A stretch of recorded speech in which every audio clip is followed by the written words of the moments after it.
El verso 8 dice: por la fe Abraham, siendo llamado, obedeció para salir al lugar que había de recibir como herencia. Verso 9 dice la palabra: por la fe habitó como extranjero en tierra prometida. El verso 11: por la fe también la misma Sara, siendo estéril, recibió fuerza para concebir y dio a luz aún fuera del tiempo.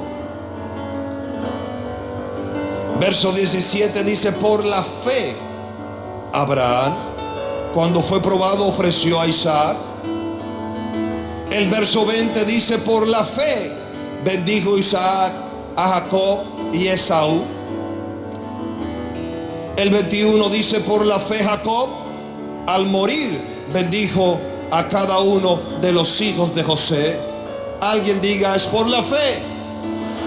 Por la fe cada uno de ellos hizo algo. Por la fe cada uno de ellos actuó. Por la fe cada uno de ellos obedeció la palabra y pudieron alcanzar lo que Dios había hablado referente a ellos en su generación y en sus vidas.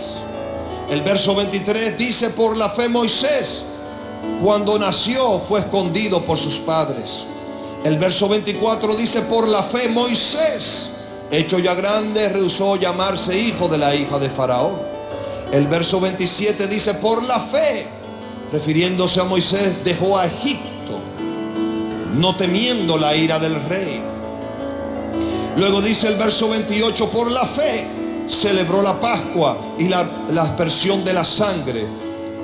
El verso 29, hablando de las acciones de fe de Moisés, dice: por la fe pasaron el mar rojo como por tierra seca.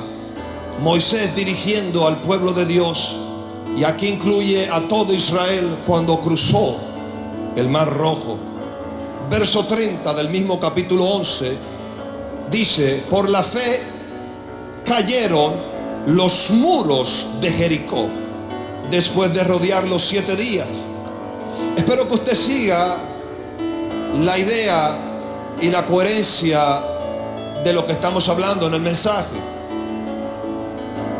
En el mismo capítulo 11, el verso 31 dice: por la fe Rahab la ramera no pereció juntamente con los desobedientes.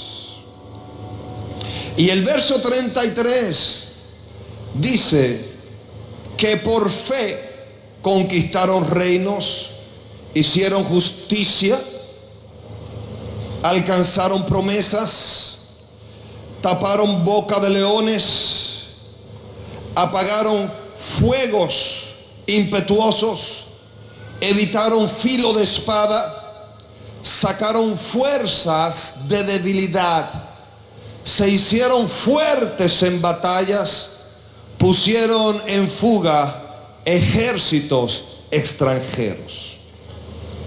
Vemos que todos estos lograron y alcanzaron cosas previstas y habladas por Dios para sus vidas en su generación por la fe. Ellos actuaron en la palabra de Dios, y eso es fe. A veces pensamos que la fe es algo muy etéreo, sublime, y raya en el marco de lo utópico, o quizás de lo efímero, lo intangible, lo muy espiritual. Y es que no nos damos cuenta que nosotros somos espíritu, alma y cuerpo, y somos muy llamados a separar mucho lo espiritual de lo natural, en el contexto de que lo espiritual es algo que todavía no manejo, no domino, o no tengo la impresión clara de, porque es algo que no veo, intangible. Sin embargo, lo natural sí, porque vivo en este cuerpo. Pero nos olvidamos que somos espíritu, alma y cuerpo, y nos olvidamos que somos un espíritu, y como espíritu que somos, sí podemos dialogar con lo espiritual, así como lo hacemos con lo natural. Así como lo que vemos con nuestros ojos naturales, lo que nos rodea, lo que palpamos, nuestros 5 sentidos. Así podemos nosotros también conocer, experimentar y caminar en lo espiritual. Entonces, cuando hablamos de fe, lo ponemos del lado espiritual y como que nos cuesta un poco comprender y entender esta logística de la voluntad de Dios para nuestras vidas en lo que nosotros llamamos fe. Y creemos que fe es eso tan, digamos, grande, amplio, ancho, extenso, y que de alguna forma va a suceder en mí en un momento determinado cuando estoy necesitando, pero a veces tratas de aplicar eso que entre comillas pudieras decir fe espiritual, y entonces no te funciona porque no tienes los elementos necesarios, así como pudieras tomar elementos en lo natural para crear y realizar algo. Y te parece algo muy lejano y muy distante. Así pasa con algunas personas referente a Dios. ¿Creen que Dios está lejos, que Dios está distante? Porque simplemente no vemos a Dios y Dios es espíritu. Sin embargo, cuando conocemos la palabra de Dios, conocemos a Dios. Hay elementos y herramientas que Dios nos da para conocerle a Él, para que sepamos quién es Dios, para que tengamos comunión con Dios, para que hablemos con Él, la oración, para que estemos confiados en el Señor. Lámpara de Dios es el espíritu del hombre. Recuerde que somos espíritu. Es allí donde Dios alumbra, donde Dios guía, donde Dios dirige.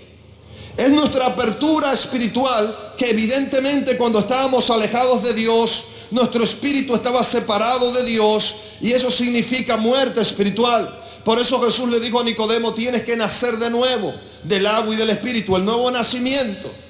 Es decir, entrar a una comunión con Jesús, conocer a Cristo y la voluntad del Padre, la voluntad de Dios, que el Espíritu de Dios venga a morar a tu espíritu y a través de la palabra que es espíritu y es vida, seas dirigido por Dios y tengas los elementos necesarios espirituales para vencer en esta vida y caminar de la mano de Dios.